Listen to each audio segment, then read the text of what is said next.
It's crazy that we see people, the same giftings in the world, or whatever we want to call it, this Christian stuff, we call it the world, right? And they're creating schools, they're creating universities, they're teaching and ministering to the future. And Christians aren't. I'm out there, I don't see churches. We need the church.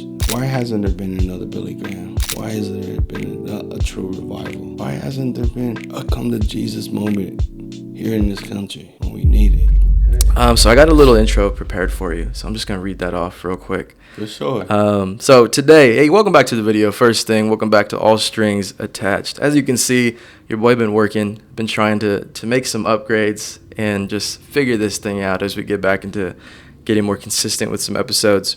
But today, in the studio, I can officially say that now. In the studio, we have a powerhouse, a beacon of hope in our community, the visionary founder of Kicks for Kids. This is more than just a mission. It's a movement, a calling to uplift, empower the youth who find themselves in the toughest corners of life. Kicks for Kids has stepped into the arena saying no more to the cycle of despair and yes to building bridges of hope and confidence for our young generation. We are here today to have a conversation, to peel back the layers, uncover the journey of Kicks for Kids, and how a simple pair of shoes can be a catalyst for change, and how mentorship can rewrite stories. So help me welcome Johnell Ward. Man, Thank you for being here, bro. That was a pretty cool intro, I thought. Yes, it was. Now I got to bring it. So, man, I just want to do, obviously we're going to get into your backstory, but what is Kicks for Kids? For those that don't know, just kind of quickly, go over that if you can. Man, it's being very hard to describe Kicks for Kids nowadays because there's so many facets to it. But originally, it started off as just a community outreach event where we wanted just to give back a brand new pair of shoes to foster youth and less fortunate kids. Yeah. I grew up in foster care, so I know what it feels like to go back to school with donated shoes, right? Right. And not feeling like the other kids, not feeling like a priority. So it didn't matter. I grew up in group homes, so it didn't matter what church they took me to get that free backpack. It didn't matter because I'm dropping and we fighting first day of school. So we're talking about me, you know what I mean? Yeah. So we want to eliminate that and push confidence, self-esteem. And because if we can attack that, we can incentivize showing up. Because it's not just showing up to school, but if you show up during school, even when these kids don't want to, they'll show up when it really matters, when life really hurts. Right. So we push them. Education. We're trying to build. I have a great motto. I read a quote that said, "It's way easier to raise stronger men and women when they're children than fixing them when they're broken as an adult." Oh yeah. Right. So just trying to raise kingdom builders and send them out into the world to affect every walks of life. We got kids in college now that are looking at politics, right? And was like, "Oh, we need you there. We need therapists. We got therapists. We have athletes. You know what I mean? It's a range, and they're all said their thank you by like, hey, I want to come back and help." So and those are your mentors now. Yeah, so they come back in the summer and the winter, and some of them that live here locally go to the schools here locally, come and hang out with us and mentor kids at various school sites through like Panama, Buena Vista, which is like Thompson Junior High, and McKinley's Bakersfield City. We got the rural schools or after school programs, so it grew to just doing a community outreach just to bring some hope. Yeah. To understanding that mentorship is very similar to discipleship. Yeah. Because we're faith-based. So we overcame obstacles to get into public schools because we are faith-based, and they still let us in. Yeah. Like, without a doubt. They're just like, not like, they're inviting us now instead of like, hey, this is what we do. Now they're like, no, I'm getting calls from other schools like, hey, can you come do this? Wow. You see the data that it changes. That could preach in itself, bro. Yeah. Instead of you having to like chase, it's like God ordained what you're trying to do, the mission, the purpose for Kicks for Kids, to where people are reaching out to you. You're not you're not hustling trying to call every school like, hey, get my program in the school. They're reaching out to you, bro. Yeah. That's wild. For a faith-based organization, that doesn't happen just out of nowhere. And it's crazy because the conversations are crazy when you talk to these admins and superintendents. When it comes to faith-based organizations or churches, it was like, unfortunately, it's like lip service. Yeah. It's like a one and done. They said, you have came and we, not just me, but the people we bring, and came and it was consistent. And that's what built, like, and this is how we started off with, too. I tell them, we're going to start off small because you don't trust me completely, right? Yeah. Give me 14 kids. Uh-huh. Right, 2 sessions, so it's 28 kids. Each session give me 7 of the baddest kids you got, academically and behavior-wise. And then give me 7 of the most outstanding students you have. Me build a bridge between them because it's going to be hard for them to not acknowledge each other when they're in the hallways. Or it's like that kid done when they actually know stuff that's personal and it's overlapping like I experienced it too. Yeah. So it's different. It's different. Like the kid from 2-parent home to a kid that's living with grandma, they still experiencing similar things too because they still hear arguments. They still like, well, no one listens to me. They're like, oh, what? I thought, well, you got both your parents. How they don't listen to you? They're like, no. And they're like, oh, no, I understand. Yeah. Now they're breaking this down through this curriculum. Finding the similarities. Yeah, we get to pour into it like, hey, no matter what you're going through, it doesn't have to dictate who you become later, right? So giving them life, we're teaching them from a curriculum and we're mentoring them through our life experiences. Like now, I know what it feels like not being a priority, right? I know what it feels like having less than, right? And then seeing that transformation because now they want to come to school, especially the days we're there, they want to come, right? And some of them are like, because we got incentives like, oh, we'll get you a brand new pair of Dunks, whatever it is. Get just passing grades, we'll get you this.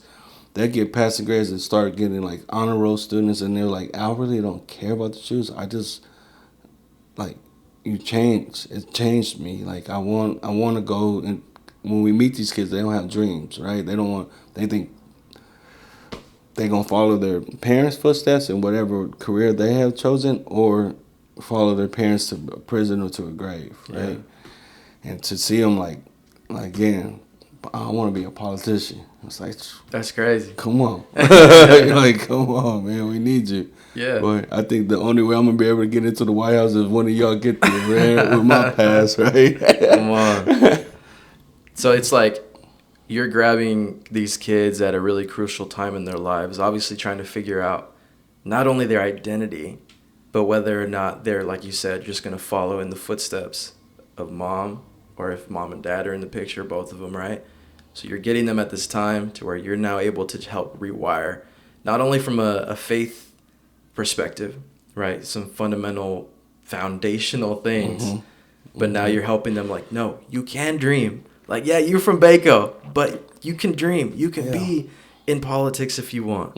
You can do whatever you want to do. Like, you don't have to pretty much submit to what you've been told your whole life if it's from a negative place. You know, even if somebody's coming from a 2-parent household, a little bit of privilege, right? That happens, but they can still have these different issues that some people don't see. They do. Yeah. That's the craziest thing. They do. Yeah. And sometimes more so because it hurts different when it's coming from the people you make a priority, right? Like your mother and your father. Like I never experienced that.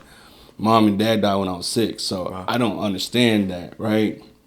And some people look at me like, oh, sorry that happened to you. I'm like, I'm sorry you grew up with them type of parents, right?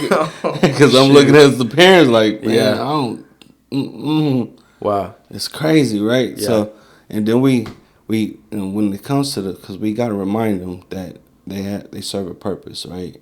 And not only that they serve a purpose, that we lean on Jeremiah 29:11. I lean on it tough. God has a plan. Now, if you align yourself with that plan, it says He will prosper you. Wow. Right? Okay. It's like, okay, what is this? Bro, what is literally this my devotional this morning with 29:11. How wild is that? That is crazy. Gosh. Go ahead. And we lean on that, right? Yeah. It'll prosper you. That it's not for evil. God doesn't have that for you. But it will be challenging, though, because it's different, right? There's the other part of the scripture where he says when he gives you the talents, 2 of them took it and doubled it. The one buried it. Yeah. The crazy thing is when we let these kids know, not only will there's a judgment there where God would say 2 things: "Well done, faithful servant," or "Depart from me, you worker of iniquity." Mm-hmm. That's the person digging the, "Hey, I gifted you. You don't have to follow your parents' footsteps. The God gifted you certain gifts and abilities that He said He wants you to break those generational curses through your bloodline, and it stops with you. Yeah. He gifted you Wow. those things, right? So we can't bury those things because we hear. I know what it feels like to be told like you're never going to amount to anything. I understand that, but we got to overcome this, right? You got to understand that God got something in you deeper. Yeah. Just want to pull you, right? That Yeah. plan is not just to be, because a lot of them in the beginning, once they see us start talking, they think about like first thing it's like low hanging fruits, that money, Right. Success, like oh yeah, That's always the first thing. right. I'm like no, that ain't nothing, because on your gravestone it doesn't say your dollar amount in your bank account. It says here lies a great father, here lies a great brother, right? That's the calling. How good of a son, how good of a father, how good of a brother you're going to be to your community, to your family, and to everyone you get around, right? That's low hanging fruit when it comes to money or anything like that. God rich, bro. Like we walk on gold in heaven, right? You know, bro. It's just like it's what the culture has just like put on a pedestal, bro. Yeah. Music, movies, everything that unfortunately kids look up to. I looked up to it too, bro. Honestly, like sometimes I still get caught up in like I need to get more. I need to provide. I need to do this. I need to do that. But it's like at the end of the day, like you said, that ain't going with you, bro. Like God's got everything. He's got everything set aside for you and on your headstone. It ain't gonna say, yeah, he had a couple million in the bank. Yeah, he had a couple things. No, he doesn't care about no M's in your bank account, man. What he cares about is that he gifted you abilities, skills, and talents. What did you do with them? Wow. Imagine this, Aaron. He gives you 5 people. You're responsible to minister to them. Now you can bury your talents and don't minister to them at all, or you can do what those 2 men did, minister to them, and get a fire in you. Now you bring back 5 more, and you're like, God, look, I talked to who you wanted me to talk to, but in talking to them, we brought them with us too. Yeah. And he looking at you like, you got it. With what I gave you. You got it. You multiplied it. Yeah. Right? That's good. He was like, then he can trust you with way more. Right? Why we don't need to like chase after, I guess, the low hanging fruit. Like for us, like schools called chasing after a school account or whatever. We have produced so much is when we do get invited and they're still second guessing us, because we're faith based or whatever, we think that we might be offensive. Sure. We don't go in there straight preaching the gospel either like that. It's our action that's talk louder than our words. Right? So when we go in there, the adult eyes, from teachers, support staff, yard staff to admin, they're all watching us. Of course. First thing they see, I don't care what school we're at in Bakersfield, because we've been doing this about 8 years, so we're in the community heavy. Yeah. Kids run up. First day at the school, and they're like, who are you now? Like, how these kids all know you? Yep. Right? And I'm like, well, we do this. This is outside of the school stuff. We put this on for the kids. We do football camps where we bring back our football athletes, and they do a free camp for them. They talk about what it takes to get a scholarship. It doesn't, 9 times out of 10, yes, your field presence matters, but they say you need to compete in the classroom. That's something I can't even say. Wow. Right? They hearing it from a kid that's starting at UCLA is telling them this. Yeah. Right? Who's next to one of the most famous coaches, right? Coach Kelly, right? And they're telling them like, no, every year you have a championship meeting and they go over your stats. They're trying to replace you every year. How are you going to work to make sure that you know that you belong here? Yeah. Like what it takes. It's the classroom. It's the field. It's the discipline. It's like, hey, I'm a starter for the last 4 years at UCLA. Ask me how many parties I've been to. Wow. Right? Yeah. Like, and really coaching them, Uh-huh. right? Like telling them, like giving them that. And then he was like, hey, I get this other guy because I know where I'm from. Yeah. I'm from a one-bedroom apartment where we shared like 6 kids in there, right? Or now I'm from parents who divorced. I'm like, and they're hearing the similarities, like, oh, wait a minute, like it's just self work, Uh-huh. self work, yeah, self work. You're young, it's self work. It's work on yourself. You're like, wait, I don't gotta stay in this cycle. No, It's crazy, bro. Somebody, one of my boys, I actually talked to him on the podcast like a year ago. He was saying it's like we've already been set free and we're already dead to a lot of the cycle. We're dead to the cycle. We're dead to the chains, to the generational curses. Mm-hmm. All that is, you're done. But it's like we're a dog that's been chained yeah, to a doghouse and that's trying to go and just. But like when you understand that concept of there is no chain. You're yeah. dead to that. No matter how many cycles of generations have been doing the same thing, Yeah. whether it's like you saw your dad go to jail or you whatever, right? Single parent household, divorce, whatever it looks like from both ends of the spectrum, you're able to go. You're free from that. That's dead. That's crazy. How does that get so engraved into like mindsets? Like where does that? I think the pain conditions us to stay in pain, basically, right? Yeah. If that makes sense. Misery likes company.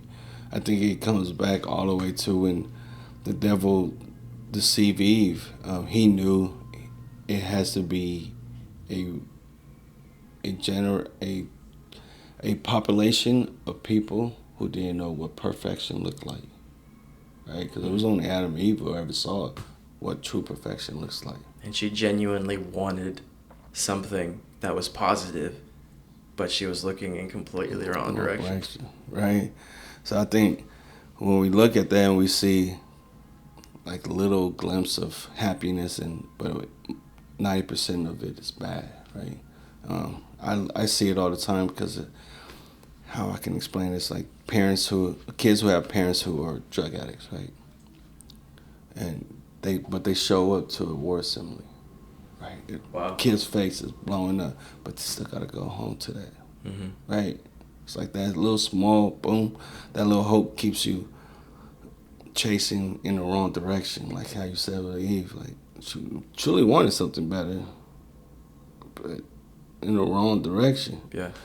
So they follow and idolize their toxic role model, no matter who that is. Yeah. Almost to the point of destruction. And how we get them out of that, though, is, and the Bible says there's power in the word of your testimony, right? More of this. Yeah. More of what you're doing. Letting them know, like, because they see me now. I tell these kids all the time, don't look at me like that. I don't, right? It's hard. I battle myself every time when I look in the mirror. I still see that orphan. I still question myself. I'm gonna leave here question everything I just said on this podcast. Yeah. Right? I question it like, because in the beginning of my being saved, I struggle with forgiveness because I know what I have done. Yeah. Right? I know that I've broken promises to the people I love. I know I hurt people because I was hurt. I know what it took. I one of the worst things ever that was a pivotal point in my life is I was headed to prison, and my wife wrote me a letter and said, cause I always told her when I met her, like, I just don't want to be like my father and my mother. When you have kids, it got to be different. And she said, man, the apple don't fall too far from the tree. You told me you would never be them. You are them. Wow. Right? And I said, damn. Right? I was like, this is crazy. And then I'm looking at like life, and I'm like, damn, I'm losing my wife. I'm about to lose my marriage. I'm about to lose the children. I'm like, man, I gave God 30 days. Like, hey, you need to show up. I know you real. I just don't think you love me. Wow. Say, if you love me, why'd you give me these parents? Why you didn't give me the parents from like Family Matters, Officer Winslow, right? Yeah. I was like, man, like why can't I get a pops like that and or nothing like that, right? The crazy thing is, I caught myself now that I'm mature enough. I caught myself like Job when he was praying. He was always complaining, Yeah. but then at the end, I understood like my human understanding is limited, and even though it is limited, I understand that he brought me to this point. Yeah. Right? He still saved me. And in 30 days, I said, you got 30 days. It only took him 3. It legit took him 3. I got saved. Went to this church that Tom is one of the campus pastors at. And got kicked out of the church in second day. For real. Because the DA, or it was a DA, a friend of the board members or whatnot, told him that guy is dangerous and all X, Y, and Z, right? I can laugh about it now, but I was pissed when it happened. Because not at the church or nothing like that, somewhat, but I was mad at Christians and God, and I was like, this is what y'all really is? Y'all supposed to be Christian, and you're kicking me out of a place that I didn't even do nothing. Yeah. It's just a speculation that this guy says, not even my convictions, right? It's just what they said I could have possibly done, right? Right. And it was like, this guy is dangerous. Like, he shouldn't be around there. So kicked me out. Third day, I got invited to one of the pastors from the church. They're like, just come to the Easter outreach. And I'm like, man, why I gotta? No, y'all don't even want me, bro. Like, why are you calling me? Showed up anywhere with the kids. They say it's for kids, and I'm mad this whole time I'm there. I was having a great morning, and then when I get there, I'm like, why am I here? They don't even want me. Yeah, that anxiety and all that. It was just hatred at this point, Yeah. right? Like, why am I even here? Like, these people don't even want me, right? Yeah. And I see this guy take off running, got a baby in his arm, and a woman screaming bloody murder, basically. I'm like, what the heck going on? No one's doing nothing. Run over there. That's my baby. We got the baby. I end up like exhibiting everything that their church was fearful of, because I started pounding on them. Yeah. Right? Because I'm like, I'm mad. I'm like, this is a free one. Right? This will help me. I'll feel better after this. Right? No one's going to get mad at me at this one. Right? No law enforcement is going to get involved. They're like, you actually did something good.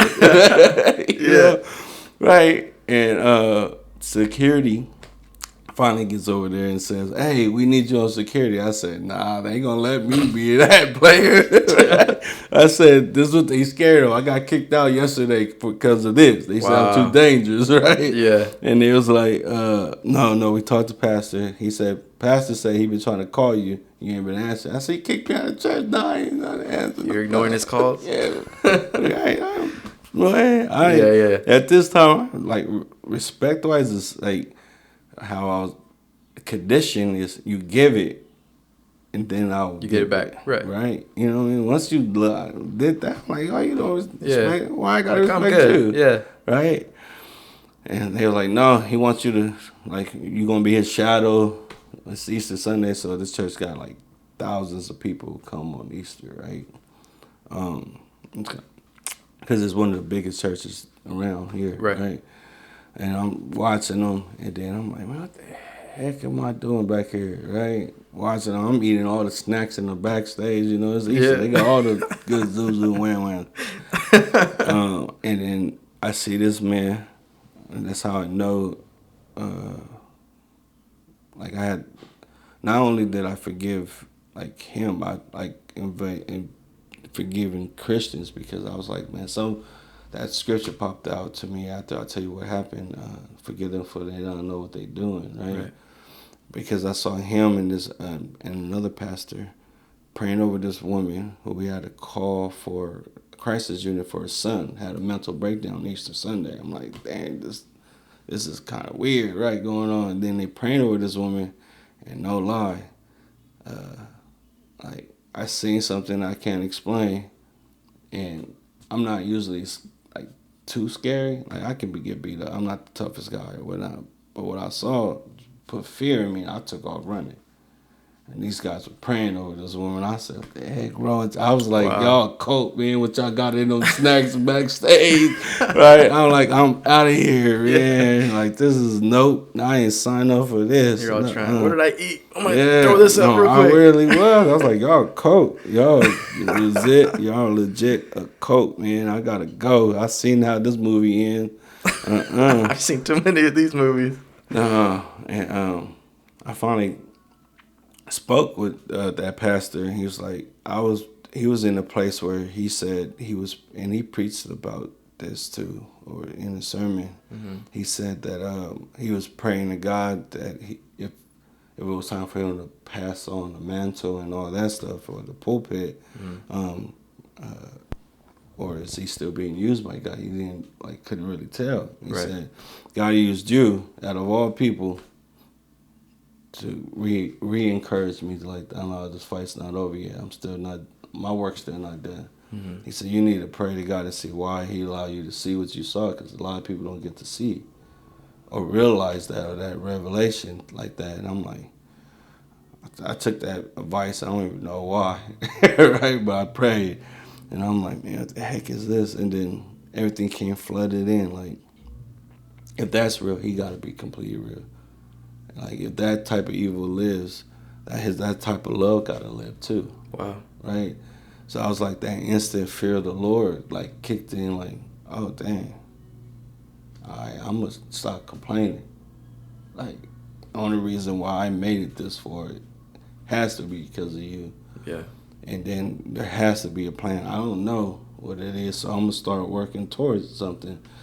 And I was like, God just used me. And ever since then, my yes been a yes. And I can tell you right now, it has not been a slow incline. It's been just incline at fast, rapid pace. I went from serving on security to set up and tear down, right? What no one wants to do at a church. I was loving it because no one talked to me. Yeah, you just let me do my thing. Come and go. I'm serving. Yeah. I'm trying to learn like this Christian world, because to this day I still don't feel like I fit in. Yeah. Right. It's tough. Because it's not. I hate to say it like that because I am a believer, but Christian world isn't too welcoming. No. At all. You're right. Right. Mm-hmm. And I feel it. Like I understand when I go to certain campuses or whatnot, I make people feel awkward, and I don't even know why. I ain't do nothing. Yeah. Other than I don't know how to explain favor, but I'm not gonna hide my favor because it make you feel insecure. Yeah.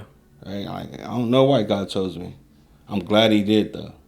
Wow. Right. I'm glad He did, because I would have ended it myself and probably destroyed my son who's behind me, my daughter.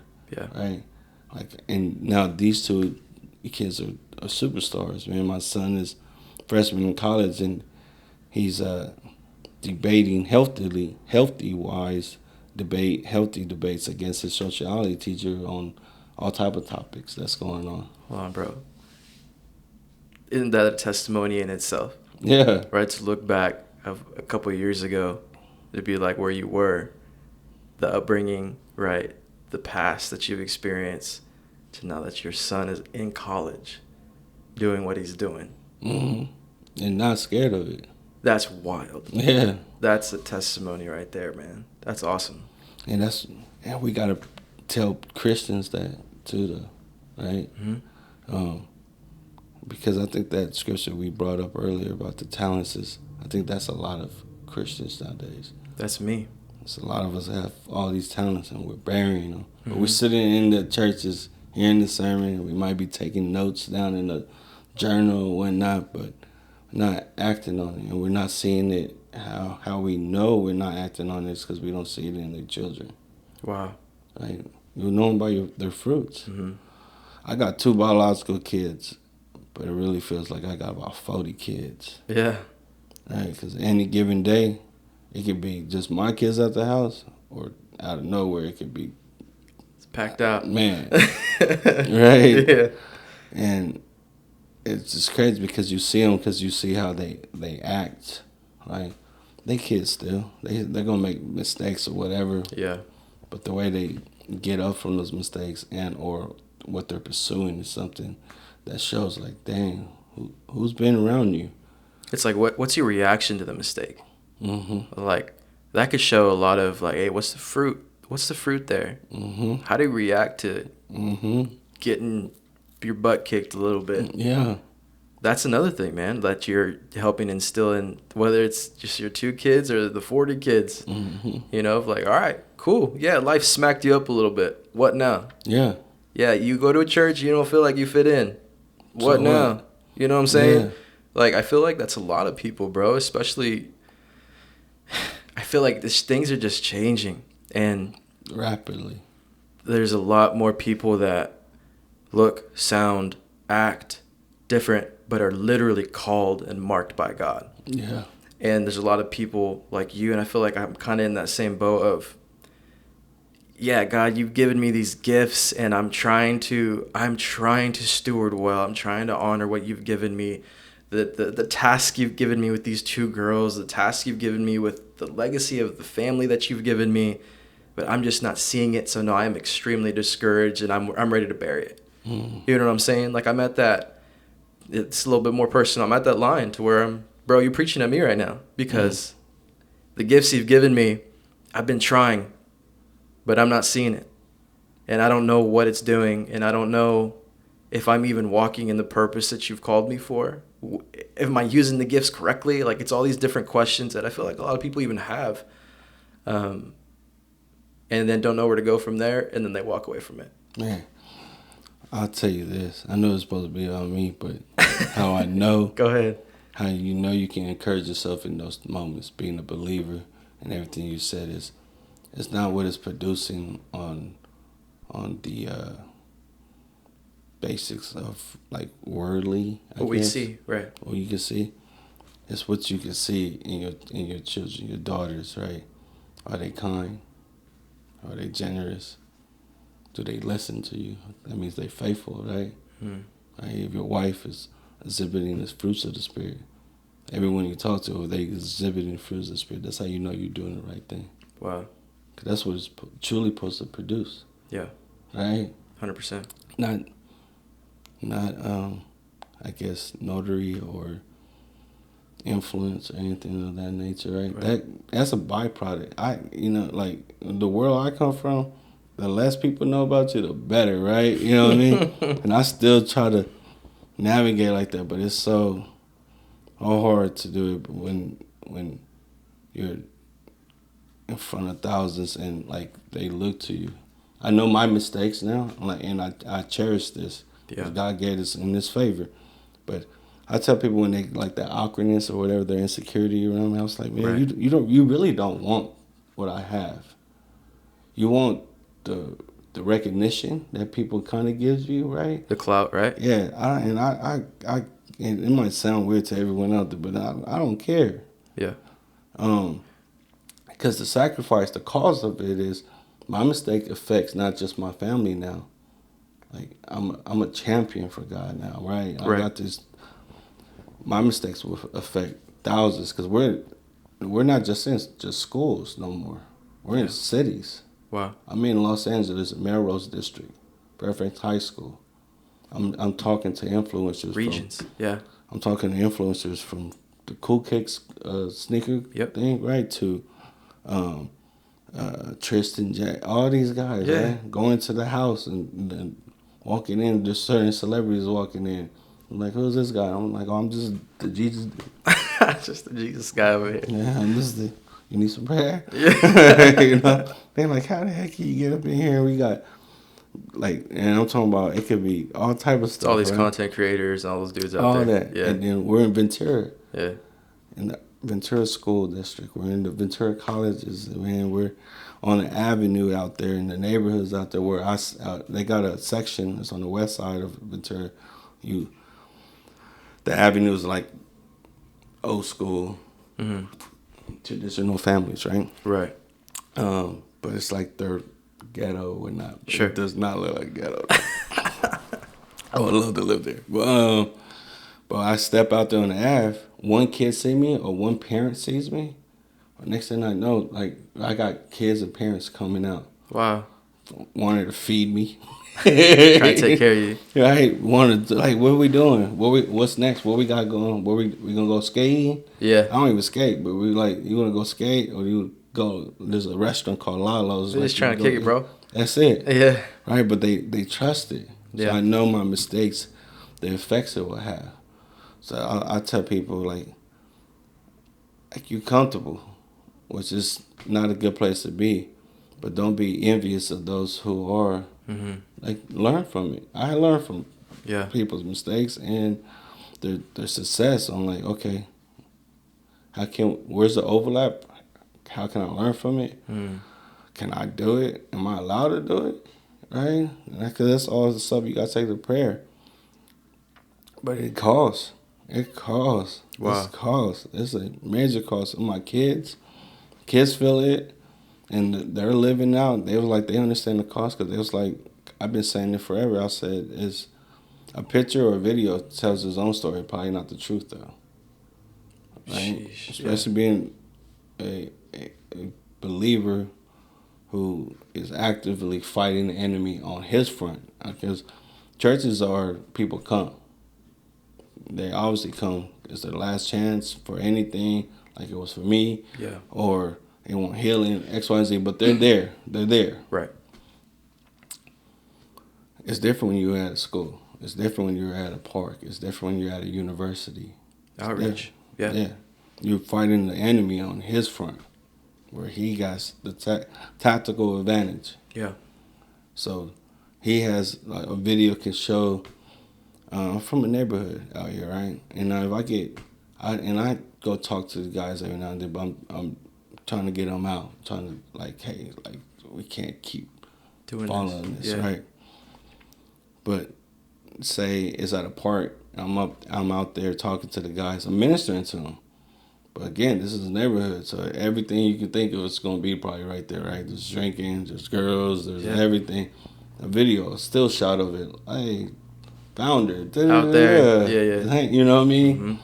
Hanging out with the Crips. Right? Out of context completely. Completely. Right. But it tells its own story. But my kids even understand it to the point it was like, we're not going to give no room to the enemy to allow that to happen. Wow. Right? So, like, people don't understand what it costs. Like, wow. It was easier being a sinner. It's way easier being a sinner. Go ahead. Right? Go ahead. You know what I mean? It's way easier to be a sinner than now, like you said, the founder, CEO of this organization, everyone looking you as those titles, and you like, man, I'm It's orphan. like a pedestal, right? Yeah. I don't know. You can be that. All you gotta do is go get your EIN number. CEO too. You know what I mean? Yeah. I said, that don't really mean nothing. Yeah. I said, man, no, one day I will be judged. Mm-hmm. And I want to not just hear, well done, the faithful servant. That's be amazing. But I want him to be like, you multiply what I gave you. Like, let's go. Nice. You know? I want to ask, you said probably a couple of times now how when we're talking about Christians are kind of awkward around you. Yeah. What are they awkward about? Like what do you mean by that? I think, because I have my own perspective of what I think that means, but like what's your... There's various reasons, right? But I think Christian right now, the American Christian church has every non-denominational church, right? I can say, I'm going to just go right there to that section. Yeah. Worship is the highest point, right? I feel you. Which you and your wife being worship people too. How I minister to you guys is never take it for yourself. That's what the devil did. Yep. Right? You know what I mean? Yep. It's the most easiest way to convert to being conceited, or this won't work without me. Go ahead. Right? And then trickle it down to the pastors. I can show you a text. I discipled a man who took over junior high ministry, youth pastor spot. I handed it over. Not because the church asked me to. Yeah. I knew it was time. Like I give him a year. I'm gonna walk with this dude for Yeah. a year. I'm gonna give him everything. Right. And I told him, I don't want you to be a replicant. I want you to learn and make it you. Right. Right. He sent me a text last night. He's like, I preached that. It was at our main campus. He said, I preached at the main campus. Man, it's been a while. So I preached over there. And I was like, he said, I got a sense of pride. I loved it, right? And he said, do you miss it? I said, no. Yeah. No. I said, no. And there's nothing wrong with taking pride in being used. But I told him I realized that was that time like stoked. It was beautiful. It was super, super fun, right? It was amazing. Yeah. All the challenges. But I told him, like, I get to speak to kids and adults alike now on the enemy's front, not just in the church. Yeah. I think they can become too prideful. You got to fit their motto. Like, I came in, you see how I'm dressed, right? Yeah. I'll show up to church and preach in front of some people just like that. Beautiful. Right? Yeah. You know what I mean? Like, Yep. I am who I am. Yeah. They're intimidated because you don't fit the motto of being timid. Yeah. Right? I think they're used to the body of Christ is very. They get in line. They don't question, like, why are we doing this? Yeah. Right? Or if there's certain ministries, it's like, why are we doing this? Nothing's happening. We've been doing it about 5 years. We gotta be faithful. There's other ways to use these resources. Mm-hmm. Right? Plus the generations that have been raised in the church, and I'm an outsider. Yeah. I'm a Gentile among the Gentiles. Right? Come on, bro. You know what I mean? Like, it's crazy, right? And then you coming in and you come in with like I wouldn't say like just a strong voice, but a strong personality, and it's good because it says the Bible says childlike faith, not adult faith. See, I think a lot of them in there are using their mature faith by like, well, pastor said this and we gotta do this, right? I'm like, child, what does your daughters ask? Why? Why, Daddy? Why? Yep. That's simple. Like, why? How is this beneficial? Why? So it's like when you ask those questions, and I'm not saying you do, but like it makes people uncomfortable. It could. Because they typically, sometimes they don't even have the answer. It's just because I said so. Yeah. Because I've experienced that, bro. Like, and I get where you're coming from because, like, I've always made it a point. I don't know why it's in me to ask questions and I've never been comfortable with just like, hey, we've been doing this for 5 years. Awesome. What are we doing? We haven't baptized anybody. There's nothing happening. No outreach. No outreach. But you're nothing. showing up every Sunday worried about the live stream working good for what? You know what I'm saying? Yeah. So, like, I'm sorry that culture is like that, bro. Church culture. And I feel like American church culture. It's not welcoming. So twisted, bro. Because it's always been about the stage. How does it look presentation-wise? Is the lights all working? Right? Do we have the best vocalists right now? Mm-hmm. And it's just...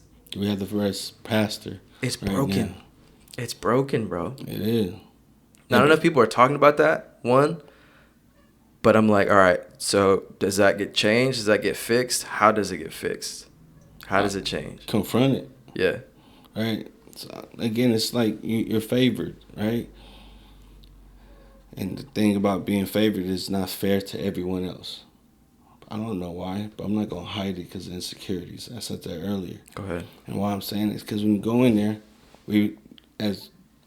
and I don't want to compete with a believer on doing stuff for Jesus. Like, that's not what this is. That's not your heart posture either. No, so when I believe the Christian church has turned it into a competition, and how so, and how I know, is they can't even work together. I hate that, man. I hate it. We're neutral, Kicks for Kids. I do go attend a church here, Valley Bible, right? Mm-hmm. Church saved me, got my kids baptized. Pastor ministered, Rob Ron Vietti ministered to me, discipled me, shoot, even corrected me a couple times. Come on. Right? Pastor Tom Touchstone is an amazing man.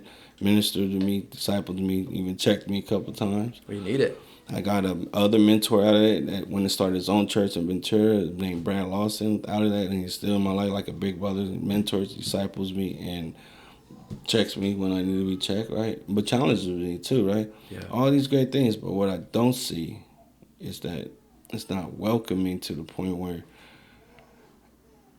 like, Kids, we did a worship night. I reached out to various churches and they all asked, who else is coming? Oh, we can't be a part. I'm not going to say names. Wow. Like that. But Yeah. No, well, no, we can't do it with them. Nah, you can't get churches to do nothing together. Nothing. And then it trickles down to their people to where, like, again, I got a pass. So I'm from a neighborhood. I lived that style. I believed in it so much that I raised my hand when every time we needed something done, I'll go do it, right? Mm-hmm. To where I'm seeing it in the church where, like, damn, y'all gangbanging too? Right. Right? Yep. I'm like, what we act like that, don't we? Yeah, but then when you get confronted with, like, that why question, you backpedal. Yep. And now I don't respect you. Yeah. Right? Because I was like, because I'm from where you're trying to mimic. Mm-hmm. And I was like, you never backpedal. It's just a sign of weakness. Yeah. And in Christian word, that means you don't know what you're doing. Yeah. It means you're not doing it for God. You're doing it for yourself. Yeah. And I think that's why it's not welcoming, because when people start liking you more, because they see the transformation. Like, people want to, like, I get invited to all type of stuff, right? Yeah. I sorry to everyone out there, but I can't go to every birthday party, stuff like that. I try my best, right? Yeah. You got 40 kids these days. You can't. Yeah, right? You know? Or hang out. People were like, oh, we need fellowship. I was like, no, I understand it. I said, but there's different types of fellowship. You want to hang out with me? Hey, I'm doing this. Come hang out, yeah. We can chop it up here. You know what I mean? As we're doing this. My family needs fellowship, too. I need to spend time there. Yeah, right? You know? And the crazy thing is, I think, like, jealousy, envy, it's so much in the church. So much in the church. Yeah. There's no church that's perfect. No. But I haven't seen not one church, and they all say they try. And I call them out because I think it's a lie. And it's not just Bakersfield. I talk to churches in L.A., Ventura. It's all over.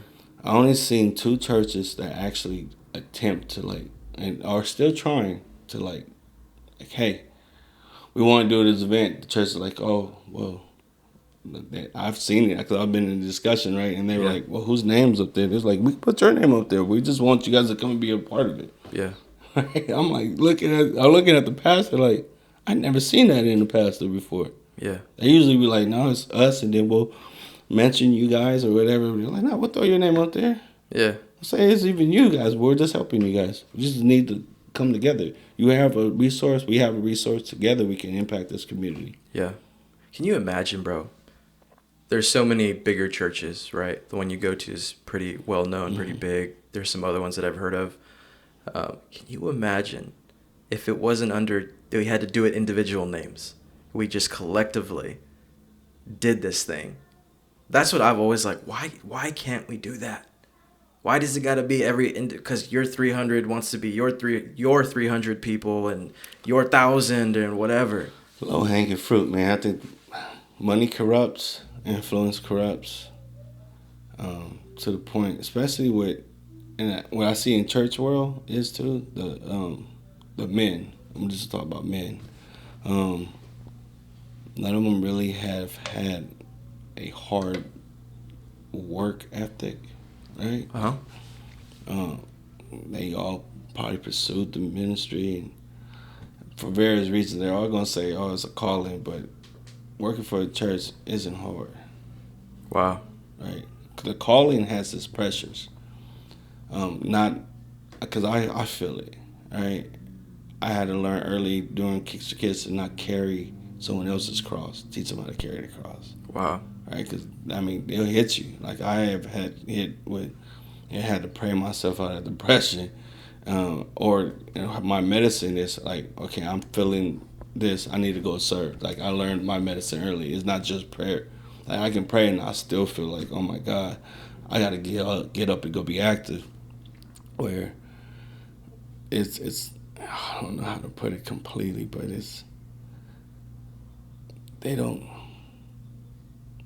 the influence, the money, they don't have a work ethic where they come from like hard labor or something like that. Like, it gives you that grit, that understanding. Like, I'm an oil field guy, and I worked in construction for the union carpentry, right? Yeah.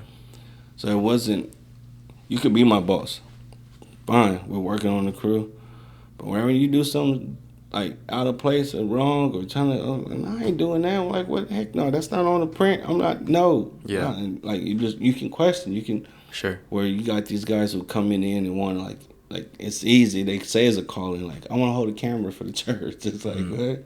That's it. Yeah. It's easy. You don't want to work in elements and I get it.